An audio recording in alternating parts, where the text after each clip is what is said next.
नमस्कार, मैं Geetansh Gupta robotic technology में आप सभी का स्वागत करता हूँ। आज का विषय है रोबोटिक्स एजुकेशन क्यों जरूरी है स्कूल्स के लिए और बच्चों के लिए। रोबोटिक्स सब्जेक्ट एक ऐसा सब्जेक्ट है जो अपने अंदर काफी सारे सब्जेक्टों को समाहित रखता है, जैसे physics, biology, chemistry, mathematics, English, programming, computer science. इन सभी सब्जेक्टों का मिक्सचर रोबोटिक्स एजुकेशन है। रोबोट्स को बनाना मुश्किल है या आसान, इस विषय पे आजकल बहुत ज़्यादा चर्चा हो रही है। तो रोबोट्स को बनाना बहुत आसान है और उनको जीवित करना उससे भी ज़्यादा आसान है। जीवित करने से मेरा तात्पर्य है उनके अंदर प्रोग्रामिंग कर उनको ऑटोनॉमस बनाने से है। आज के टाइम में जब रोबोटिक्स एजुकेशन हर एक स्कूल के लिए कंपलसरी होती जा रही है, तो यह विषय बहुत ज़्यादा महत्वपूर्ण है कि बच्चों को रोबोटिक्स किस तरह से सिखाई जाए। रोबोटिक्स सिखाने के लिए बेसिक प्रोग्रामिंग आना बहुत ज़्यादा ज़रूरी है। मैं बहुत देख रहा हूँ आजकल कि बच्चे ड्रैग एंड ड्रॉप प्रोग्रामिंग का यूज़ कर रहे हैं और एक रोबोट को चलाने के लिए जस्ट वो फॉरवर्ड पे क्लिक करते हैं और रोबोट फॉरवर्ड चलने लगता है। बच्चों को मज़ा आता है कि हाँ, उनसे रोबोट प्रोग्राम हो गया, बट हम अपने बच्चों का नुकसान कर रहे हैं अगर हम इस तरह से उनको प्रोग्रामिंग सिखा रहे हैं। प्रोग्रामिंग, क्योंकि इसमें बच्चों को ये पता नहीं चलता कि फॉरवर्ड जो क्लिक कर रहा है उसमें उसके पीछे क्या कमांड डाली गई है, किस तरह से फंक्शंस बनाए गए हैं, क्यों फॉरवर्ड क्लिक करने पर वो फॉरवर्ड चल रहा है। बहुत सारे विषय हैं ऐसे जिनको हमें समझना पड़ेगा अगर बच्चों को एक्चुअल में टेक्निकल बनाना है। आते हैं स्कूल के विषय पर।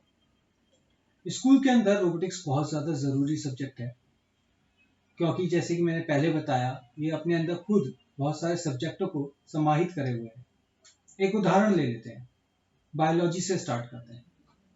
जिस तरह से आप मेरे बराबर में देख पा रहे हैं, एक ह्यूमनॉइड रोबोट रखा है, उसमें और एक ह्यूमन में मटेरियल में अंतर है बट स्ट्रक्चर सेम है। किस तरह से, चलिए बात करते हैं। ह्यूमन के पास ब्रेन होता है, रोबोट के पास भी ब्रेन होता है, बट हम उसको माइक्रो कंट्रोलर कहते हैं। ह्यूमन के पास हार्ट होता है, रोबोट्स के पास भी हार्ट होता है, बट हम उसको क्रिस्टल कहते हैं। ह्यूमन के पास नर्व्स होती हैं, रोबोट के पास भी नर्व्स होती हैं, बट हम उसे वायर कहते हैं। ह्यूमन जब भी किसी चीज को सेंस करता है तो इन्हीं नर्व्स के थ्रू सारी इंफॉर्मेशन हमारे ब्रेन तक पहुंचती है। ठीक उसी तरह जब रोबोट किसी चीज को सेंस करता है तो उन्हीं नर्व्स यानी कि वायर्स के थ्रू सारी इंफॉर्मेशन उसके ब्रेन यानी कि माइक्रो कंट्रोलर तक पहुंचती है। ये चीजें समझना बच्चों के लिए बहुत ज्यादा जरूरी है। केवल ऊपर ऊपर से रोबोटिक सब्जेक्ट पढ़ने के लिए नहीं है, ये कर ही सीखा जा सकता है। अगर आप इसको किसी एनिमेशन के माध्यम से सीख रहे हैं तो 2 दिन के लिए अच्छा लगेगा, बट आप सीख नहीं रहे।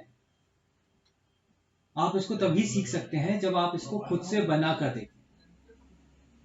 तो बनाकर देखना बहुत ज्यादा जरूरी है। हम एक सीरीज स्टार्ट कर रहे हैं जिसमें हम आपको बेसिक इंफॉर्मेशन से लेकर प्रो तक लेके जाएंगे, जहां पर आप ये भी सीखेंगे कि करंट किसे कहते हैं, ये भी सीखेंगे कि एलईडी को ब्रेन कैसे दिया जा सकता है, और एक ह्यूमनॉइड रोबोट तक बनाएंगे। मैं आप सभी से आशा करता हूं कि इस सब्जेक्ट की गंभीरता को आप समझेंगे और इसे बहुत अच्छे से सीखेंगे। नमस्कार।